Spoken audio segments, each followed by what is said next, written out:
അത് മാത്രമല്ല, അത് CPM ഒരു സ്ഥാനാർത്ഥിയെ കൊണ്ടുവരുമ്പോൾ അത് സ്വരാജിനെ തന്നെ ആവുമ്പോൾ അതിനകത്ത് കുറേ അർത്ഥമുണ്ട്. ഇപ്പോൾ ചിലരൊക്കെ ചോദിക്കുന്ന ഒരു ചോദ്യമുണ്ട്, സ്വരാജ് നാട്ടുകാരനല്ലേ?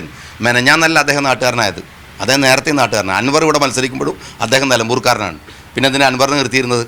സ്വരാജിന് എന്തിനാണ് പിന്നെ തൃപ്പൂണിത്തുറയിൽ കൊണ്ടുപോയി മത്സരിപ്പിച്ചത്? റിയാസിന് ഈ സ്ഥാനങ്ങളൊക്കെ കിട്ടണമെങ്കിൽ സ്വരാജ് പാടില്ല എന്ന് അദ്ദേഹം തീരുമാനിച്ചാൽ പിന്നെ വേറെ നിവൃത്തിയൊന്നുമില്ല. അപ്പോൾ അദ്ദേഹമാണ് തീരുമാനിക്കുന്നത്. അദ്ദേഹം ഇവിടെ അദ്ദേഹത്തെ കൊണ്ടുവന്ന് പിന്നെ സ്വരാജിനെ നിർത്തിയത് എന്തിനാണ് എന്ന് നമുക്ക് കണ്ടറിയേണ്ടി വരും. അനിൽകുമാർ വാർത്താ സമ്മേളനം വിളിച്ച സമയത്ത് പറഞ്ഞിട്ടുണ്ടായിരുന്നു സ്വരാജിന് ഇവിടെ സ്ഥാനാർത്ഥിത്വം കൊടുത്തത് ഒരു തെറ്റുതിരുത്തലിന്റെ ഭാഗമായിട്ടാണ് എന്ന്. അങ്ങനെ ആണെന്ന് വിചാരിക്കുന്നുണ്ടോ? അല്ല, തെറ്റ് തിരുത്തൽ മാത്രമായിരിക്കണം ഞാൻ എൻ്റെ വിചാരമില്ല. കാരണം എന്താ വെച്ചാൽ CPM-നകത്ത് നടക്കുന്ന പിണറായി വിരുദ്ധ പോരാട്ടങ്ങളിൽ വലിയ പങ്ക് വഹിക്കുന്ന ഒരാളാണ് ഇപ്പോൾ സ്വരാജ്. അദ്ദേഹം ഇനി അങ്ങനെ വേണ്ട, പൂർണ്ണമായി തീർക്കണം എന്ന് വിചാരിച്ചിട്ടാണെങ്കിലോ, സ്വരാജിനെ തീർക്കണമെന്ന് വിചാരിച്ചാണെങ്കിലോ. കാരണം പിണറായി വിരുദ്ധമായ ഒരു പോരാട്ടത്തിന് ഇപ്പോൾ CPM-നകത്ത് പിന്നെ പിണറായിയുടെ എല്ലാ പിന്നെ ഞാൻ പറഞ്ഞല്ലോ ഒരു ബദൽ വെക്കാവുന്ന എല്ലാ രാഷ്ട്രീയപരമായ ബോഡി ലാംഗ്വേജും രീതികളും സമാന സ്വഭാവങ്ങളൊക്കെ ഉള്ള ഒരാളെ തന്നെ അദ്ദേഹം വളർത്താൻ സമ്മതിക്കില്ല. സ്വാഭാവികമായിട്ട് അവസാനിപ്പിക്കാനും ആവാം. മറ്റൊന്ന്, ഈ ഇടത് സൈബർ ഗ്രൂപ്പുകൾ ഈ ആര്യാടൻ ഷൗക്കത്ത് പാണക്കാട് തങ്ങൾക്കെതിരെയും ലീഗ് നേതാക്കൾക്കുമെതിരെയൊക്കെ പറഞ്ഞ പരാമർശങ്ങളൊക്കെ കുത്തിപ്പൊക്കുന്നുണ്ട്. അതോടൊപ്പം തന്നെ താങ്കൾ ആര്യാടൻ മുഹമ്മദിനെതിരെ നടത്തിയ പ്രസംഗങ്ങളുമൊക്കെ കുത്തിപ്പൊക്കുന്നുണ്ട്. അതൊക്കെ ഈ തെരഞ്ഞെടുപ്പിലെ ഒരു ചർച്ചാ വിഷയമായി മാറുമോ? ഈ നിലപാടില്ലായ്മ, നിങ്ങൾ നിലപാടില്ലായ്മയാണത്, നിലപാടാണത്.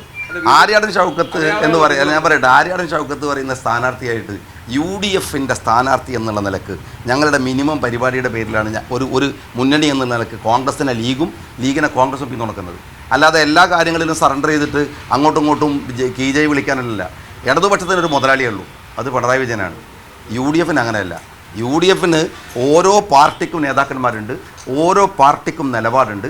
ആ നിലപാടുകൾക്കെതിരെ മുന്നണിക്ക് അകത്തുനിന്ന് വരുമ്പോഴും മുന്നണിക്ക് പുറത്തുനിന്ന് വരുമ്പോഴും ഒരേപോലെ പറയും.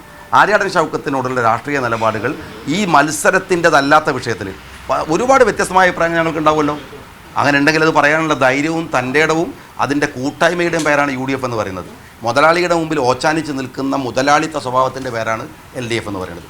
ഞങ്ങൾക്കതുകൊണ്ട് ആ അഭിപ്രായ വ്യത്യാസങ്ങൾ കുത്തിപ്പൊക്കേണ്ടതൊന്നും ആവശ്യമില്ല. എൻ്റെ ഫോമയിനകത്ത് പോലും ഉണ്ട് ഞാൻ പറഞ്ഞ അഭിപ്രായ വ്യത്യാസങ്ങൾ. ആ അഭിപ്രായ വ്യത്യാസങ്ങൾ പ്രശ്നാധിഷ്ഠിതമാണ്. അത് പറയാൻ ഒരു മടിയും UDF-ലെ ഒരു പാർട്ടിക്കുമില്ല.